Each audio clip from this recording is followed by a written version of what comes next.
Eclesiástico, capítulo 30, versículos 22 seguintes.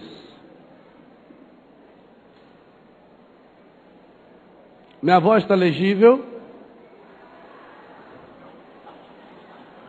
Não entregues tua alma à tristeza. Não atormentes a ti mesmo em teus pensamentos.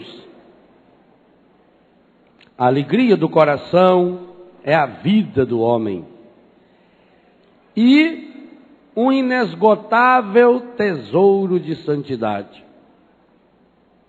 A alegria do homem e da mulher torna mais longa a vida.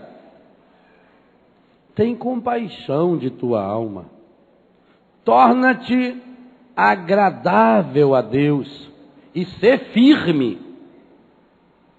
Concentra teu coração na santidade e afasta a tristeza para longe de ti. Pois a tristeza matou a muitos e não há nela utilidade alguma. A inveja e a ira abreviam os dias, e a inquietação acarreta a velhice antes do tempo. Um coração bondoso e nobre banqueteia-se continuamente, pois seus banquetes são preparados com solicitude. Palavra do Senhor. Que beleza de texto, meus irmãos, como um programa de oração, de cura interior para o estágio da vida em que você se encontra hoje. Você é adulto, na idade adulta. Você idoso, como um idoso. Você é jovem, na plenitude da sua juventude. Por isso que eu quero refletir com você nesse momento, a partir de um tema que eu classifiquei no livro Rezando a Vida, na plenitude da graça. Nós precisamos descobrir a plenitude de Deus em nossa vida a partir daquilo que nós somos. E para que a gente possa ser feliz, sendo aquilo que a gente é, a primeira grande coisa a fazer, segundo esse texto do Eclesiástico: joga a tristeza para longe do seu coração. E segundo o texto, algumas situações da vida, e aqui veja uma coisa muito interessante: não há nesse texto nenhuma analogia, nenhuma situação de acontecimentos exteriores. O que me torna feliz ou infeliz não são as coisas exteriores. O Eclesiástico diz que para você cultivar a alegria, não entregar a sua alma, a sua essência à tristeza, não se atormentar, esse é um caminho. Primeira coisa a fazer para não entregar a alma à tristeza: não atormentes a ti mesmo em teus pensamentos. Como é que nós nos atormentamos a nós mesmos em nossos pensamentos? O que é uma tormenta? É uma agitação. Atormentar a ti mesmo nos teus pensamentos é quando a pessoa fica martelando ideia negativa. Quando a pessoa fica ruminando os acontecimentos negativos da sua infância, da sua adolescência, da sua juventude, da idade adulta. É quando a pessoa olha para os seus fracassos com lente de aumento. E isso eu reservei para falar na fase adulta da vida, exatamente por quê? Porque nós pensamos, eu não sei por quê também, que o adulto é alguém que está pronto. E nós passamos a nos olhar com o critério que o mundo coloca para nós, de que nós somos pessoas prontas, pessoas acabadas, que a gente não amadurece mais, que tudo na vida já está estabelecido. O que mata o matrimônio? O que mata o sacerdócio? O que mata o entusiasmo no trabalho? A rotina. E rotina é você fazer as coisas como se já soubesse. Erro número 1 da nossa vida é a gente contar os dias como se os dias fossem só um dia depois do outro. Hoje é terça-feira, hoje é quarta-feira, hoje é quinta-feira, hoje é o dia 9 de fevereiro. E esquecemos que hoje é o primeiro dia do resto da minha vida. Aliás, hoje é o único dia da sua vida. Ontem volta? Ele foi bonito ou ele foi feio? Acabou. Passou. Amanhã vem. Amanhã é um dia que nunca vem. Quando alguém falar para você que vai lhe pagar uma dívida amanhã, esquece. Porque quando chegar na segunda, ele falou, não, eu falei que é amanhã. Todo dia tem seu amanhã. Eu já disse aqui no acampamento passado que eu estive. Viva como se fosse o último dia da sua vida. Um dia você acerta. Ou não? Um dia você acerta. Então, viva como se fosse o último dia. Isso é o pessimista. E um otimista em Deus? Viva como se fosse o primeiro dia. Eu estou começando hoje. Aí nós começamos, gente, a saborear a vida.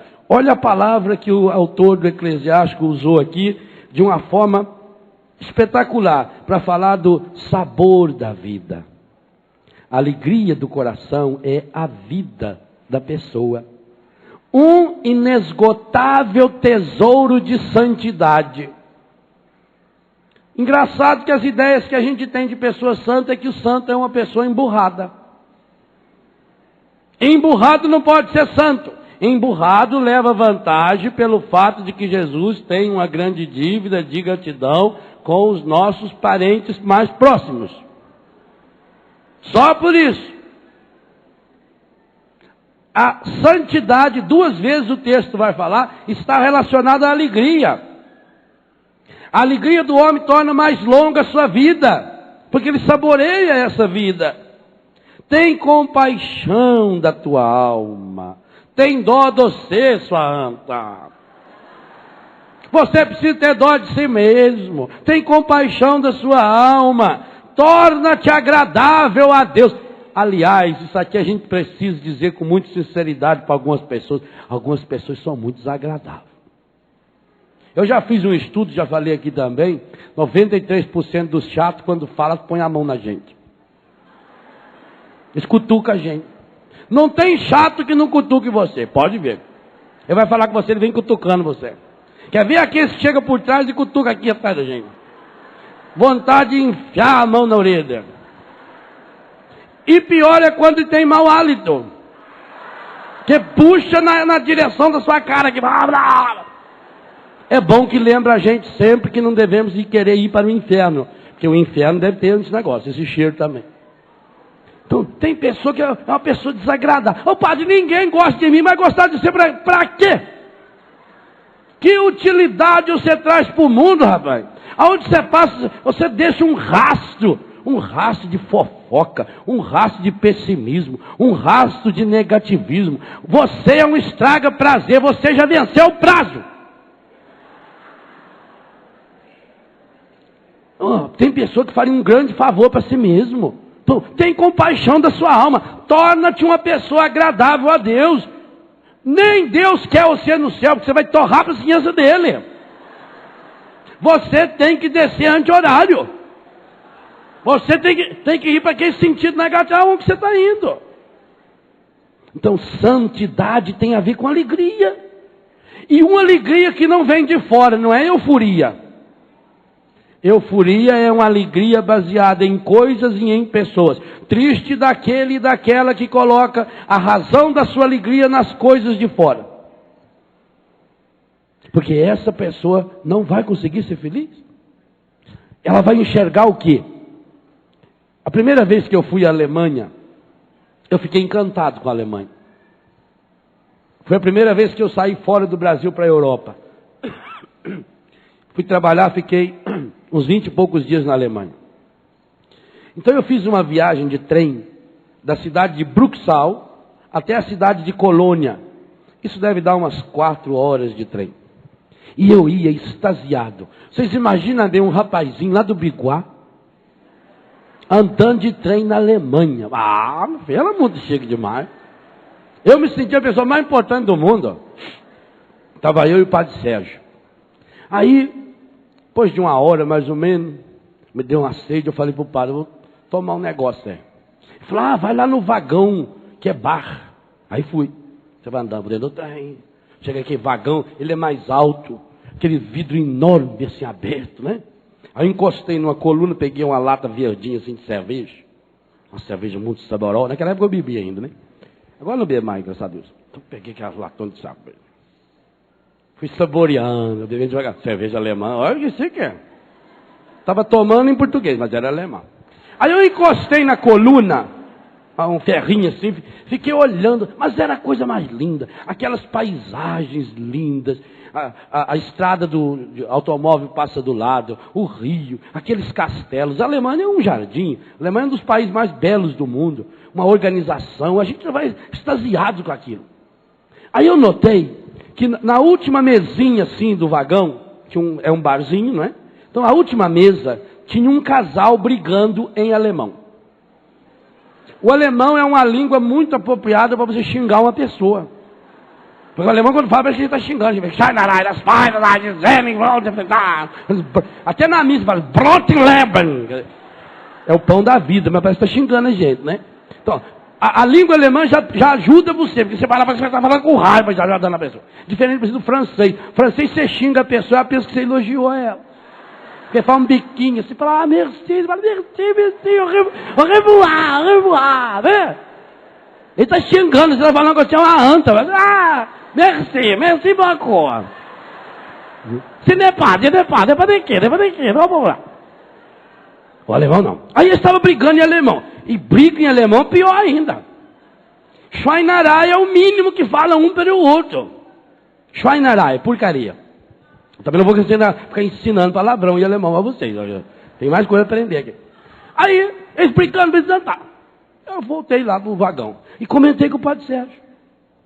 Foi engraçado, padre. Tinha um casal lá que fiquei com dó deles. Eles estão brigando o tempo todo lá.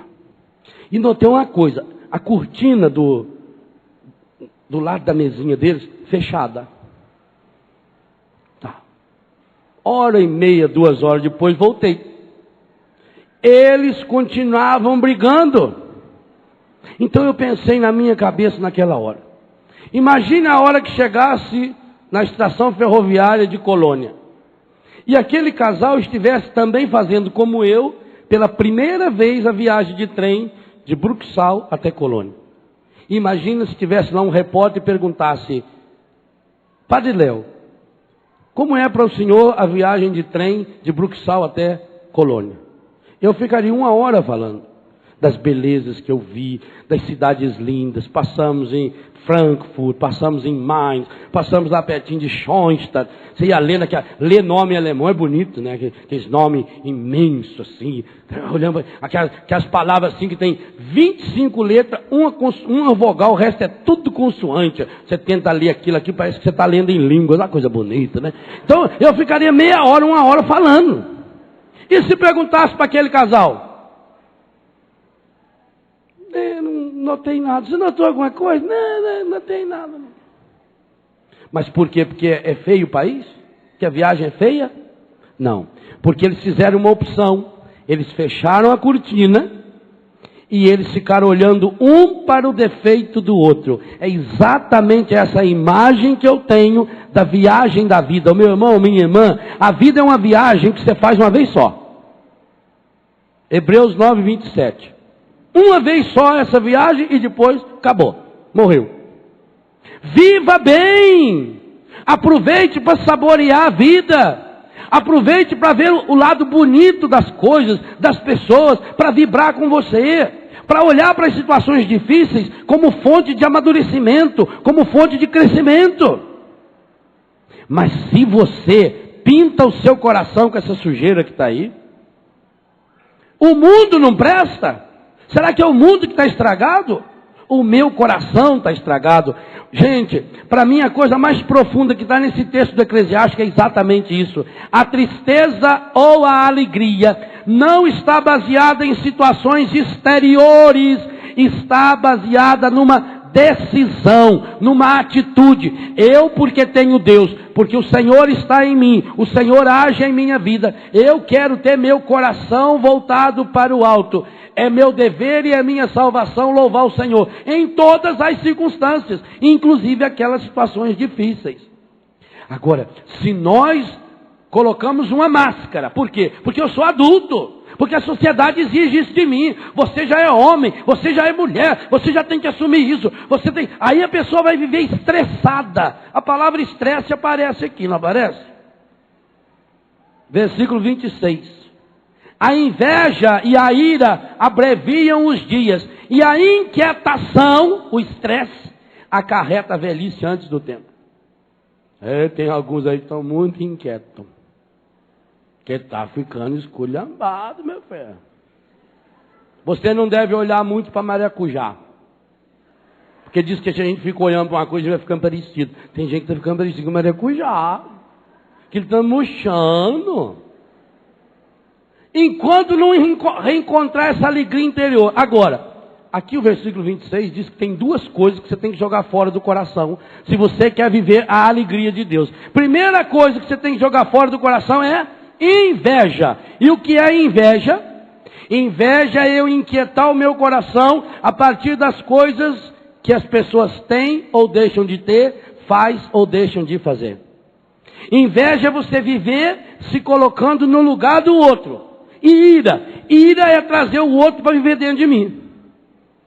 Ira é ficar remoendo uma situação. E aí, de uma coisinha desse tamaninho, você vai evoluindo, não, porque senão seria evoluir. Você vai aumentando, você vai inchando isso, vai empanturrando o seu coração, porque você passa a ruminar. É uma coisinha de nada. Talvez a pessoa nem pensou em ofender você. Talvez a pessoa nem lembrou que você exista. Mas você se colocou como centro. Então você agora vai cultivar a ira, os sentimentos de rancor, os sentimentos de tristeza. O seu coração vai ficando numa inquietude. Para que você está inquieto do jeito que está? Para ir para onde?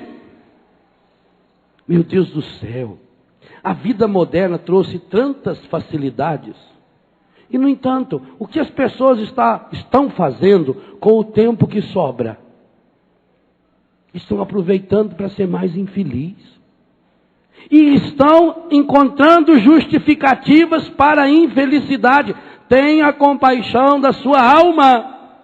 Tem dó de você, diz o Eclesiástico. Não encha mais o seu coração com essas porcarias que o mundo está ensinando, porque o mundo precisa ter domínio sobre você. E uma das formas de fazer com que a gente seja um adulto infantilizado é exatamente isso. Porque nós colocamos a razão da nossa vida fora de nós. Nós colocamos a razão da nossa alegria fora de nós. E ficamos encontrando justificativa para a tristeza, para a angústia, para a lamúria.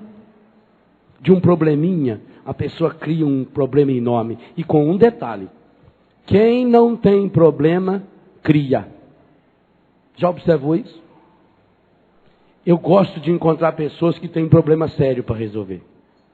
Quando a pessoa tem um problema sério para resolver, ela busca uma força interior. Quando a pessoa passa por uma situação realmente limítrofe, uma situação muito difícil, de uma doença grave, de um problema sério, a família se une. Família que passou por problema sério é uma família muito mais restaurada. É uma família que depois sabe saborear a alegria da vida. Agora, pessoa que não tem problema, a maior parte das pessoas hoje não tem o que fazer. É uma vida sem sentido. É uma vida voltada para a inutilidade. Então pensa você agora. Qual é o benefício que a humanidade lucra com a sua vida? Se por acaso você ficasse doente e fosse pedir a Deus, Senhor, cura-me, e o Senhor resolvesse lhe fazer uma pergunta, eu vou curar você para quê? Quais seriam as justificativas que você daria para Deus? Evangelho de hoje. Jesus curou a sogra de Pedro. E ela imediatamente começou a servi-los. Pensa bem, você está pedindo uma cura ao Senhor. Ah, porque eu vou perder a minha fé. Ah, Deus vai ficar muito problemático com você. Nossa Senhora, Deus entrou em deprê por sua causa. Deus está tão sentido que você não acredita mais nele. Deixa de ser besta, eu sei que precisa de Deus, não é Deus que precisa de você, ora. Deus que precisa de mim? Parece que eu faço um favor a Deus. Não, hoje Deus deve estar muito feliz, porque eu rezei, eu falei em nome dele, eu cantei, eu louvei. Se eu não louvo, o Senhor fica muito troncho, muito triste. Hoje ele está abatido porque eu não louvei. Aí eu louvo o Senhor e fica todo feliz, como se fosse um político que precisa de elogio barato. Não. Então quando você perguntava para Deus, Senhor, por que eu não fui curado ainda? E o Senhor vai olhar para você e vai dizer, eu estou dando uma chance a você. Eu estou esperando para ver se é deste, se é besta. Porque não adianta, igual aquele sujeito que estava no hospício, bater na cabeça na parede.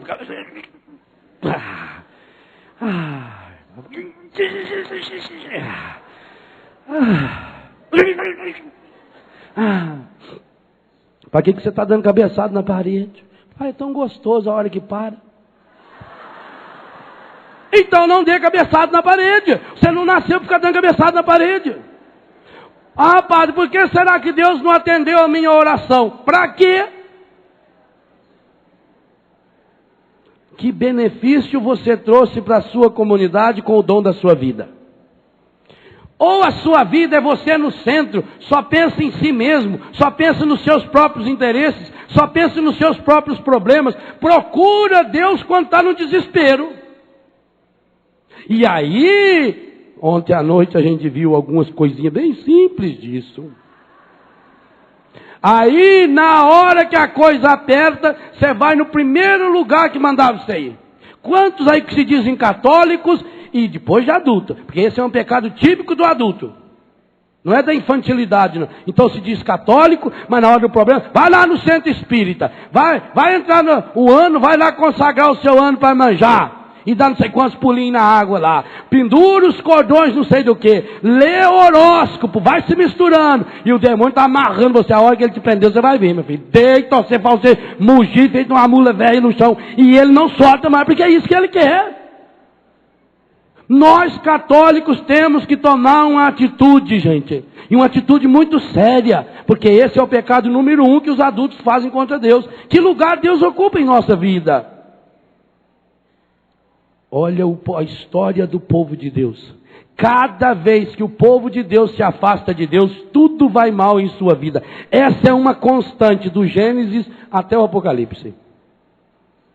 Todas as vezes que acontece alguma derrota, todas as vezes, sem nenhuma exceção, acontece uma derrota, acontece uma doença grave, a pergunta que se faz é, onde foi que nós nos afastamos do nosso Deus?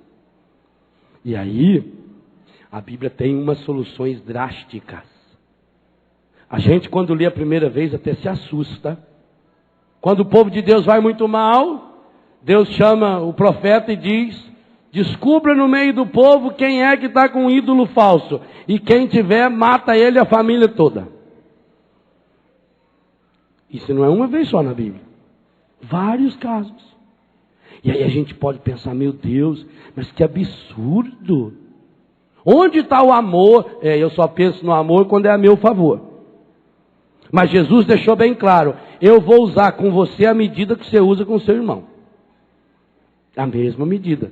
Jesus já garantiu, a mesma medida com que você medir, você será medido. Jesus deixou bem claro, o que derruba a casa não é a chuva, não é ventania, não é enxurrada. O que derruba a casa é a base mal feita. Então, meu filho, se você está lá balança, mas não cai, está na hora de você se firmar em Deus.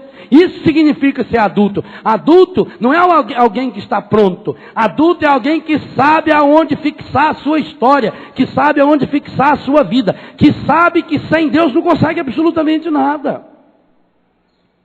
Mas nós, quando fizemos essa opção, por viver nas aparências, por fazer aquilo que as pessoas desejam que a gente faz, nós vivemos para os outros, nós vivemos nas máscaras. E aonde é que nós podemos tirar nossa máscara? Infelizmente, nem dentro da própria casa. Por isso que nós hoje percebemos o índice de pessoas adultas, maduras, viciadas em droga. É muito mais, aliás, tem uma diferença muito interessante.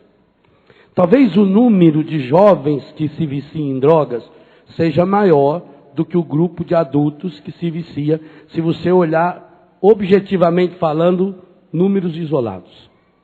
Mas quando a gente trabalha na dependência química, a gente descobre que o índice de jovens que deixam a droga é muitas vezes maior que o índice de adultos que deixam a droga. Por quê?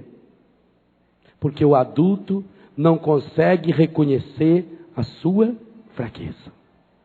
Principalmente o homem. Acha que o problema está nos outros. E não consegue reconhecer, eu sou fraco, eu sou limitado. Gente, não vamos pensar que porque eu tenho 40 anos, 50, 60, 70 anos, porque eu já sou homem, porque eu já sou mulher formada, que eu não continuo precisando dos mesmos carinhos, da mesma ternura que eu precisava quando tinha 2 anos de idade, quando tinha 10, quando tinha 15. Mesma coisa a minha sexualidade. Eu sou um homem, eu sou uma mulher adulta, realizado na minha vida, feliz no meu matrimônio, feliz no meu sacerdócio. São Paulo diz, quem está de pé, cuide para não cair. Porque quanto maior a árvore, muito pior é o tombo. Inveja e ira abreviam os dias. Então inveja é eu viver lançando o meu coração naquilo que o outro faz ou deixa de fazer. E a inveja do outro rompe a minha comunhão com Deus. Caim e Abel. Sara, olha a guerra aí. Sara e Agar. Os descendentes de Ismael, os descendentes de Isaac. Os descendentes de Israel. A Bíblia diz bem claro que Herodes não queria condenar Jesus. Pilatos também não, porque sabia que os judeus tinham entregue Jesus por inveja. A inveja é fonte de morte. O livro da sabedoria diz, foi por inveja do demônio que a morte entrou no mundo.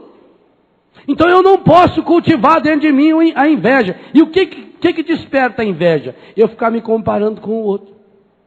Você não tem que se comparar com ninguém.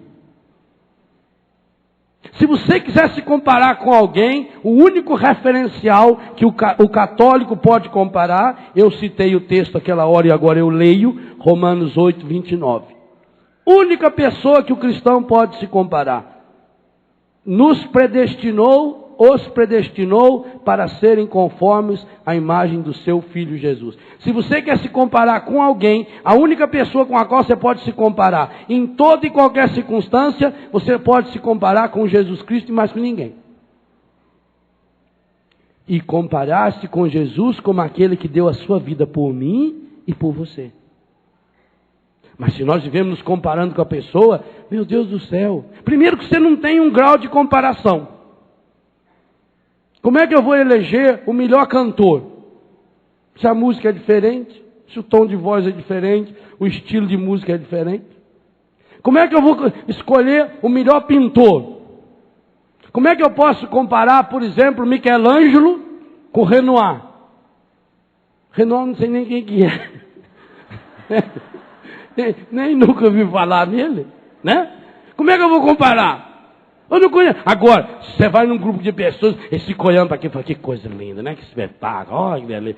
Vai numa exposição de artes abstratas, que são as manchas, assim, parece que uma vaca passou o rabo assim no chão, e ela dá aquela rabada na parede.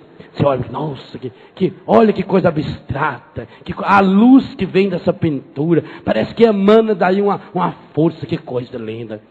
Eu fui na casa de um casal amigo meu, não posso citar o nome deles, que são muito conhecidos. Fui na casa deles, um apartamento novo.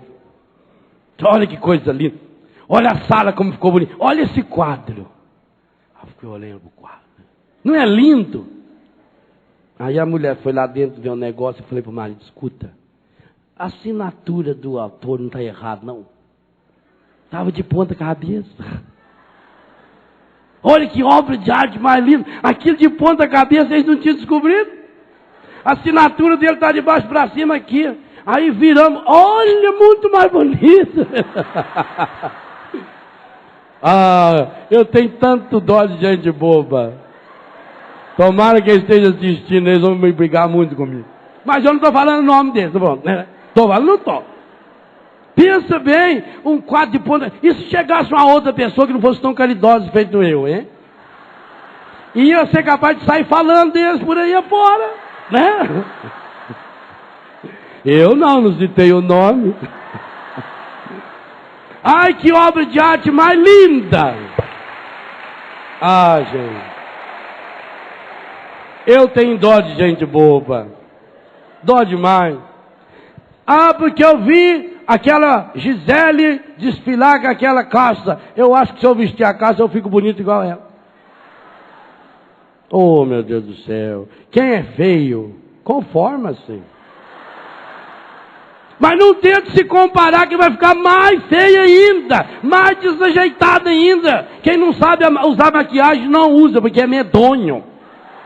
É medonho. A pessoa não sabe combinar a cor. Ela põe um batom de uma cor, põe aquele negócio azul aqui nos olhos, pinta a cara, e põe aquele negócio desse tamanho, e põe aquelas roupas de lista assim, já é gordo. Você olha para aquela lista, aquele estica, aquilo parece um colchão amarrado por meio. Não adianta. Aí não sabe por que os outros riam de você. Busca a alegria que está aqui dentro. Não inveja ninguém. Não se compara com ninguém. Você é único no mundo. Você não tem que ser melhor que ninguém.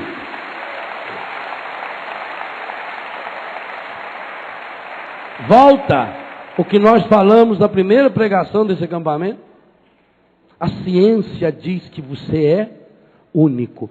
Gente, Lula, o nosso presidente da República, é o segundo homem mais votado da história do mundo. Lula se tornou presidente do Brasil com 52 milhões de votos. É muito voto. O Serra está tentando fazer conta até hoje. É muito voto. 20 milhões de votos de diferença. Mas é muita coisa, tá louco. Isso é 2 Portugal, é quase uma Argentina. É muita coisa. É maior que o estado das Minas Gerais. É Minas Gerais e Rio de Janeiro junto. É muita gente, mas é muita gente. Por você, para nascer, teve uma votação, no mínimo, 6 vezes superior ao do Lula. Você veio no meio de 300 milhões. E quem escolheu? Deus. Olha o eleitor. Olha o eleitor. Teve muita gente que votou no Lula porque estava com raiva do FHC. Teve gente que votou no Lula porque achou que ele ia dar emprego para todo mundo, já que ele foi operário. Teve muita gente que votou no Lula porque o patrão mandou votar. Agora Deus não, ele tinha escolha. E ele escolheu você. Ele me escolheu. Por isso, para de ser besta e ficar acreditando que vai ter reencarnação. Deixe de ser besta. Se tivesse 2 vidas, Jesus seria o primeiro a nos ensinar. Porque ele diz, eu vim mostrar que eu sou o caminho. Gente, quem trabalhou com lixo reciclado, quem começou esse negócio, foram os alemães.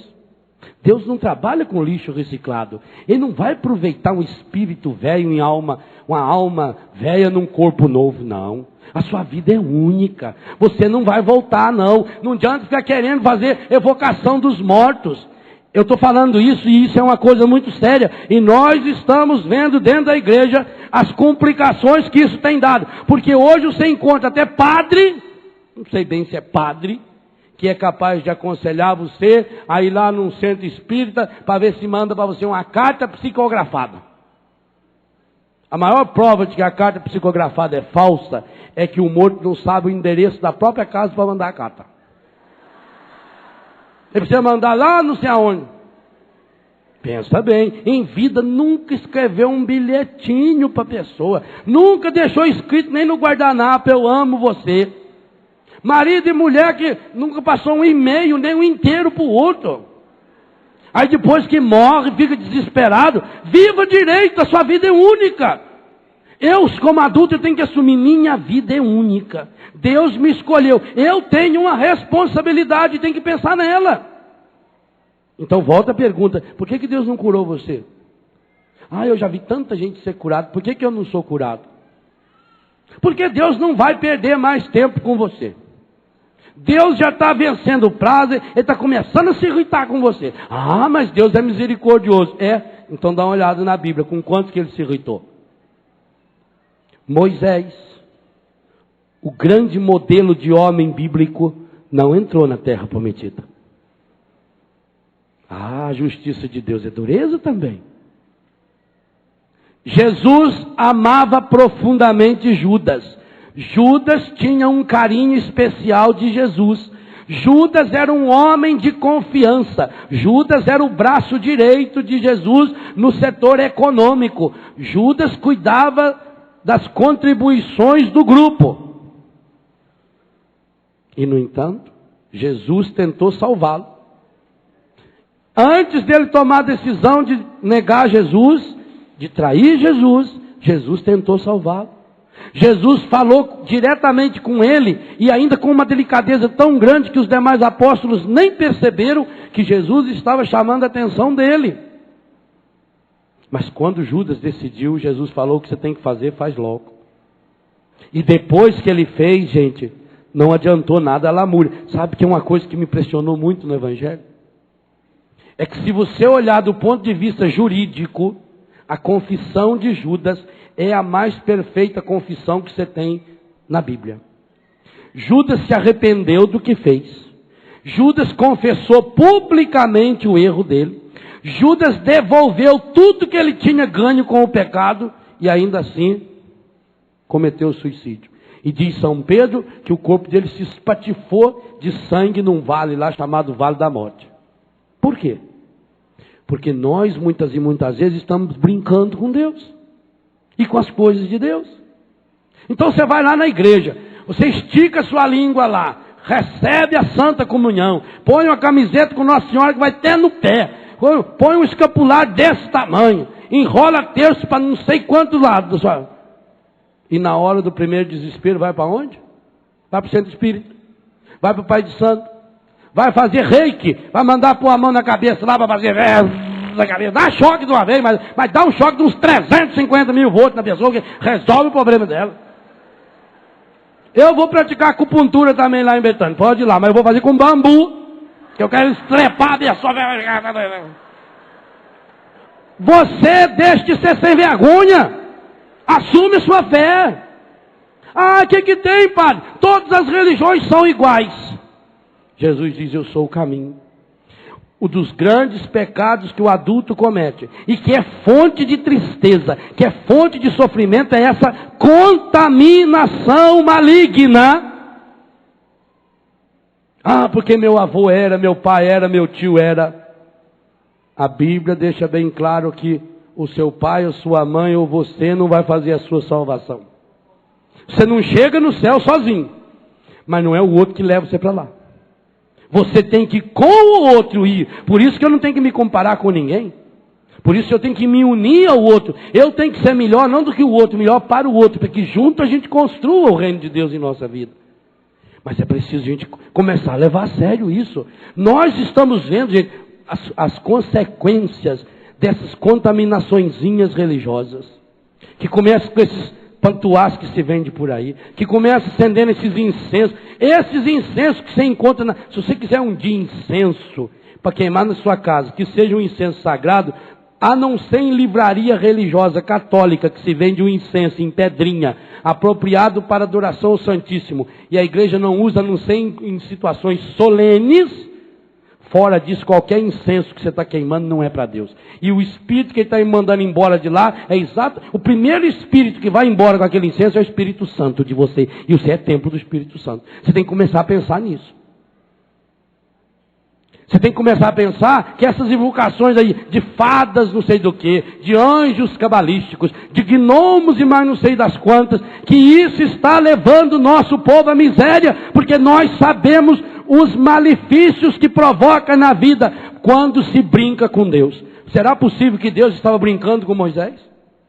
Um homem que com 120 anos de idade caminhou durante 40 anos. Um homem que falava com Deus face a face. Um homem que fez um jejum, o dobro do jejum do próprio Cristo. Sabe o que é isso? Cristo ficou 40 dias e 40 noites em jejum. Moisés ficou 80 dias e 80 noites por amor ao povo. Moisés nunca pediu nada para si mesmo. Tudo que Moisés pedia para Deus era para o povo. Mesmo quando Deus se irritou, que queria acabar com aquela bando de sem vergonha, que era aquele povo lá que ia e voltava para o pecado, como nós também fazemos, Moisés ia lá e jejuava e pedia: meu Deus, não faça isso, porque senão os inimigos vão dizer que é o Senhor que não tem força para salvar. Moisés não pedia nada para ele. Mas ele não entrou na terra prometida. E ele viu a terra prometida. Ele foi lá, o monte que está em frente de Jericó, de lá ele viu, e com um detalhe, a Bíblia diz que ninguém sabe até hoje onde está o túmulo dele. Há tradições até que diz que foi levado para a terra prometida o seu corpo, escondido, por isso que até hoje ninguém sabe. Para mostrar para nós que Deus é fiel. E muitos de nós estamos fazendo o itinerário de Moisés.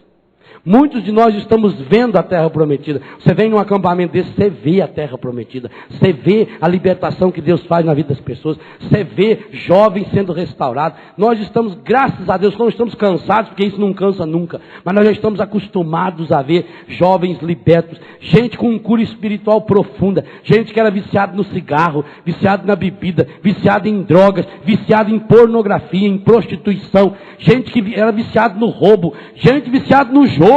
E que está tendo uma libertação linda, profunda. Gente que fica do lado da gente e que transforma a sua vida. Nós estamos vendo a terra prometida, mas muitos de nós não entraremos nessa terra prometida, porque estamos consagrando nossa vida aos ídolos, e aos ídolos mortos do pecado, das falsas doutrinas, das falsas religiões. E o mais triste dos tristes, esse não é o pecado número 1 do adolescente, da criança e do jovem. Esse é o pecado número 1 do adulto, que vive numa prostituição contínua e constante contra o seu Deus. É hora de dizer um basta. É hora de mandar embora da minha vida esses objetos consagrados aos ídolos, esses objetos consagrados aos demônios, porque os demônios vão se disfarçando. A nova era é especialista em disfarçar através de falsas doutrinas, de falsas religiões, de objetos consagrados, de posturas de oração consagradas, de nomes consagrados, de gestos consagrados, de roupas consagradas. Gente, eles estão fazendo um trabalho violento. Hoje não tem um shopping center desse país que você entra que não tem uma casa que venda produtos de magia, produtos que veio lá da Índia, roupa não sei da onde, vestes não sei da onde, pó para amansar doido, e nós estamos indo, mapa astral, e eu compro essas revistas que só falam de horóscopo, do mapa astral, e disso e daquilo, e eu vou misturando a minha vida. Por quê? Porque fulano mistura, ciclano mistura, mas eles estão colhendo a desgraça que o mundo está semeando.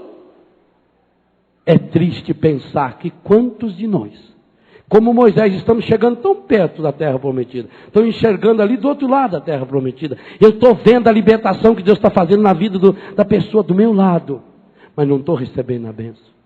E é por isso que eu estou na angústia, eu estou na tristeza, eu estou entregando a minha alma à tristeza, eu estou cultivando a tristeza. E aí está dizendo, a tristeza já matou a muitos. Ela antecipa a sua vida. Ela vai tornando você... Por que fala que antecipa a própria morte? Porque a pessoa passa a viver em vida aquilo que já é da morte. Então vem o desânimo. Com qualquer coisinha a pessoa se abate, meu Deus do céu. Quem tem Deus diante de um problema ganha força para resolvê-lo. A gente descobre que a pessoa tem fé ou não tem, e na hora das situações difíceis. E digo uma coisa a você, já disse isso em quase todos os lugares desse mundo aonde já fui pregar. O maior instante de crescimento e amadurecimento para cada um de nós são os momentos de sofrimento. Enquanto nós não passamos pelas situações de sofrimento, nós não sabemos quem nós somos. Nós vamos descobrir o nosso melhor e o nosso pior naquelas situações difíceis. Quando a gente passa por culpa nossa ou dos outros. Ali nós descobrimos quem nós somos e o que Deus pode fazer em nossa vida. Mas nós estamos procurando essa vida fácil. Esse Deus fácil, gente. Essa ideia desse Deus da nova era, ela está presente em muitos de nós cristãos. E isso é uma pena. Porque nós estamos buscando a cura interior como se fosse uma coisa mágica.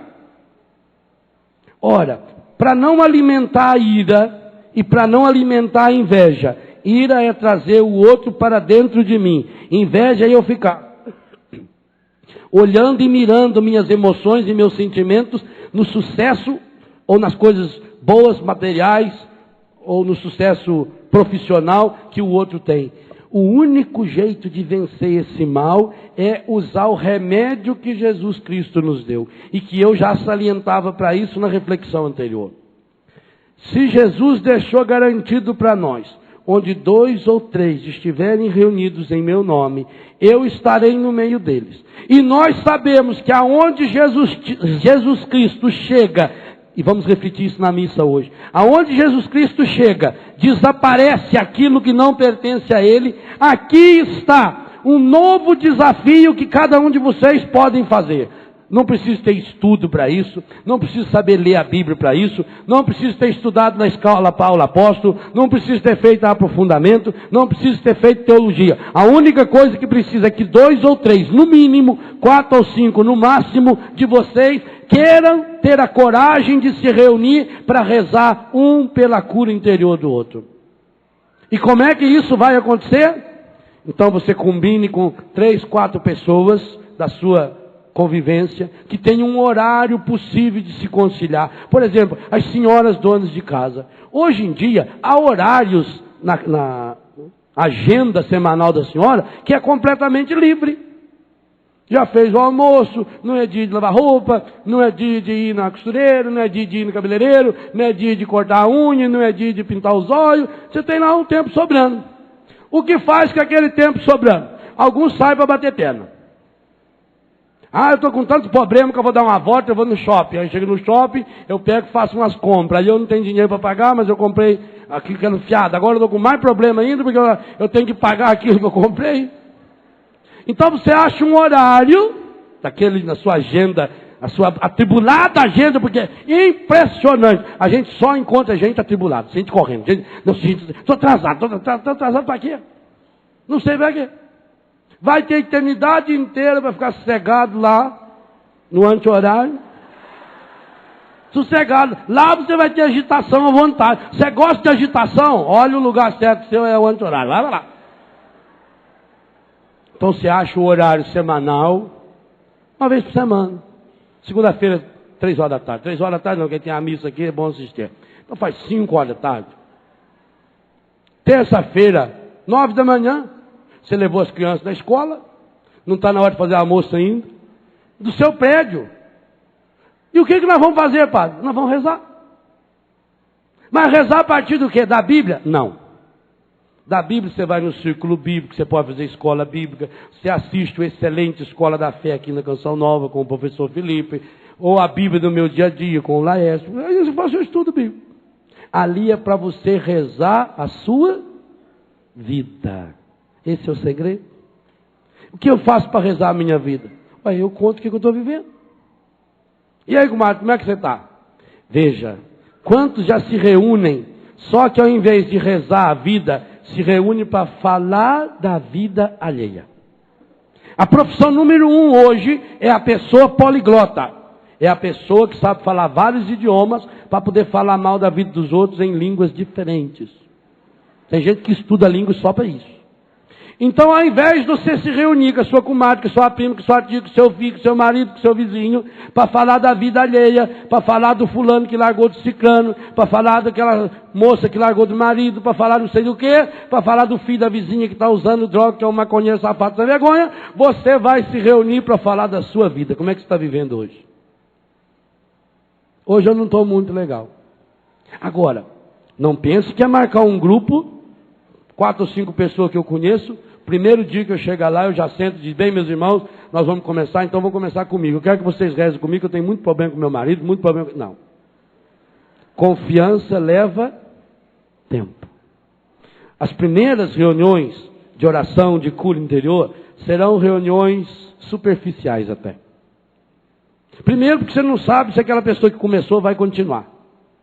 Então as 4 ou 5 primeiras semanas, as primeiras reuniões, serão reuniões de achar cada um o seu lugar, de ganhar confiança.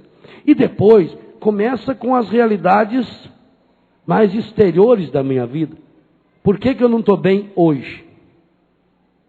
Mas eu sei que um problema interior que precisa de cura, ele não tem a sua causa hoje. Não é porque me aconteceu uma situação difícil hoje que eu não estou bem hoje. É na medida em que essa situação que eu vivi hoje, que ela tem uma raiz, ou na minha adolescência, ou na minha infância, ou na gestação, ou está ligada a um trauma do meu nascimento, e que eu conscientemente não sei. Por exemplo, eu tenho vício de comer unha.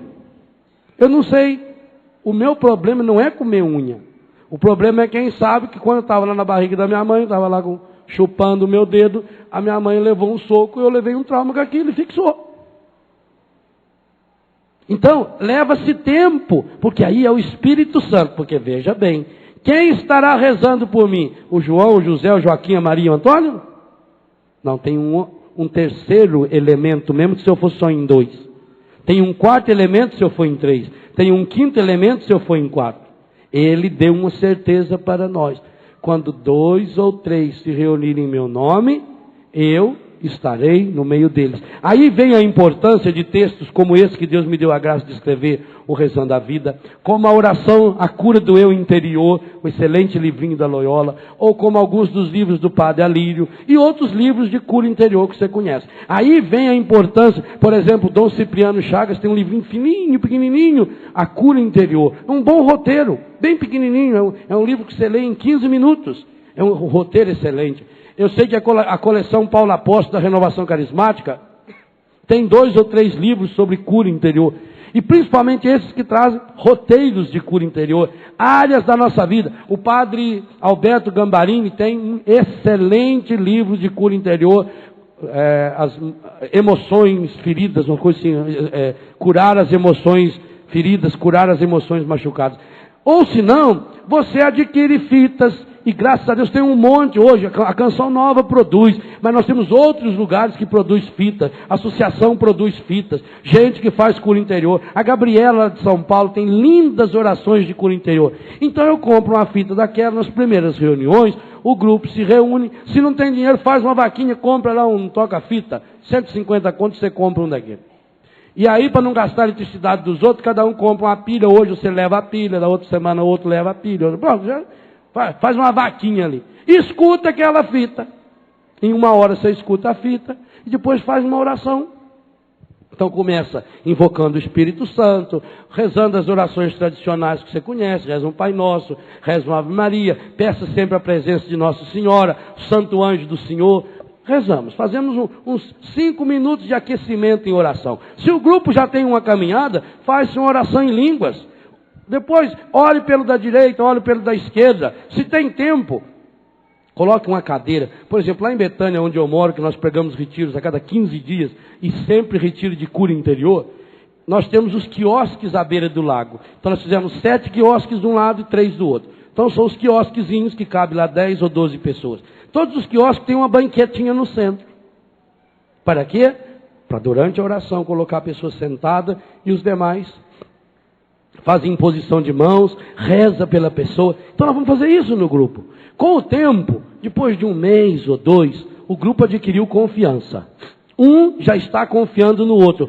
Pode começar a abrir o coração. A partir dos problemas exteriores, a partir daquelas realidades mais superficiais que a gente tem. Eu estou angustiado, eu estou triste. Mas por que você está triste? O probleminha com meu marido. Então vamos rezar pedindo a Deus que venha santificar o matrimônio da nossa irmã. Nós não vamos estar julgando, nós não vamos estar condenando o irmão, nós não vamos estar tentando resolver o problema, nós não vamos dar uma de psicólogo. Você não é psicólogo, não tenta ser psicólogo, deixa o psicólogo. Psicologia é uma profissão linda, maravilhosa, que pode ter uma força de unção, e aliás hoje, principalmente nos Estados Unidos, a Associação de Terapeutas Cristãos, que fazem um trabalho de cura interior, um ministério de cura interior. E aqui no Brasil, as escolas de psicologia que seguem a linha de Viktor Frankl, da logoterapia, têm feito uma ajuda, tanto nas comunidades terapêuticas, como em grupos de oração, que é um benefício maravilhoso. Agora, se você não é psicólogo, não dê uma de psicólogo. Faça aquilo que você pode fazer. O que você pode fazer? Você pode rezar pelo seu irmão. Você pode interceder. Jesus deu a certeza para nós, 2 ou 3 reunidos em meu nome, eu estou no meio deles. E aí volta o esquema que nós falamos hoje de manhã. Se Ele está no meio de nós, então automaticamente nós começamos a jogar o nosso coração para o alto. Se o nosso coração está voltado para o alto, porque o nosso coração está em Deus, nós passamos imediatamente para essa oração de louvor. Então eu começo a abastecer a minha vida. Gente, você já notou que tudo na vida tem que ser abastecido? Aqui dentro desse microfone tem uma pilha. Se a pilha fica fraca, a voz, o microfone é excelente. Isso é um Shure, um dos melhores que tem. Ainda mais que vem com esse rabinho, isso é um charme, tem esse rabinho aqui. Poucos microfones têm esse rabinho, mas se ele não tiver bateria aqui dentro. Então eu vou ter que tirar essa bateria e botar outra. Você pode ter um celular de última geração. Celular que treme quando você quer falar com alguém, parece o retrato da pessoa, mas você tem que recarregar a bateria dele. O seu carro você tem um automóvel maravilhoso, um automóvel que custa $200 mil, um automóvel que faz tudo automático, mas a cada 400, 500, 600 quilômetros você tem que passar num posto e mandar colocar combustível, tem que abastecer. Ora, se a tecnologia moderna nos ensina que nós precisamos de oração, aquilo que a bateria, que a pilha é para o microfone, que o combustível é para o automóvel, que a bateria é para o meu celular, que a eletricidade é para a luz, a oração é para o seu coração. E você está como um microfone que não fala, um celular com a bateria descarregada, um carro sem combustível. Carro sem combustível pode ser o melhor carro do mundo.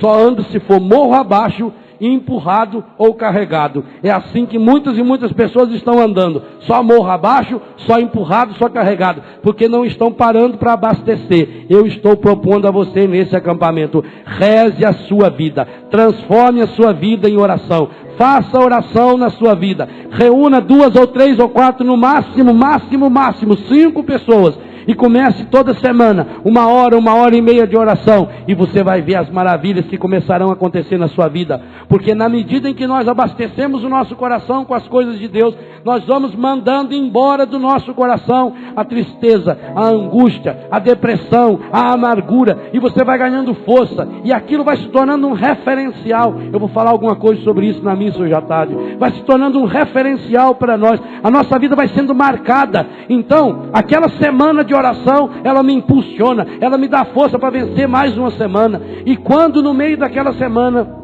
eu estou vivendo uma situação difícil, eu estou vivendo uma situação, se eu não posso dar um telefonema para um do meu grupo, reza por mim, interceda por mim, peça a Deus por mim, aquela oração feita abastece você, e você na esperança de que depois da manhã, ou daqui 3 dias, ou daqui 4 dias, vai se reunir de novo em oração, aquilo começa a dar força. Meu Deus, nossas comunidades precisam, eu digo aqui a minha comunidade Betânia, aqui a comunidade Canção Nova, você na sua casa, você nos apartamentos que moram, vocês precisam, nós precisamos, nós grupo de sacerdotes que vivemos juntos, freiras religiosas que vivem juntas, começa a se reunir para rezar pela cura interior um do outro, começa a pedir a Deus a libertação um do outro. Se a sua família já tem uma caminhada bonita, porque às vezes nós cometemos esse pecado, às vezes nossa família tem uma caminhada linda, meu pai coordena a comunidade, minha mãe é catequista, meu filho toca na igreja, minha filha canta no grupo de oração, mas em casa nós não rezamos uns pelos outros,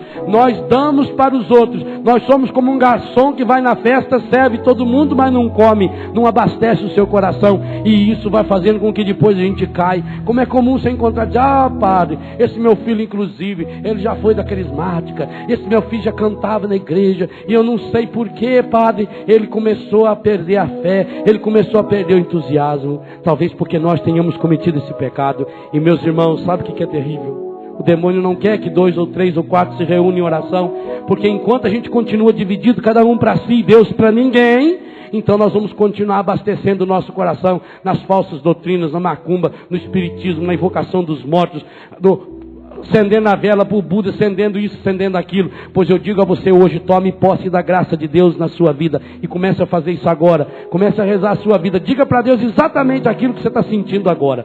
Se você agora está sentindo alegria, louve o Senhor. Se você agora está sentindo tristeza, peça ao Senhor. Se você agora está sentindo cansaço, entregue o seu cansaço ao Senhor. Se você está agora sentindo fome, apresente a sua fome ao Senhor. O que você está sentindo? Fale agora ao Senhor.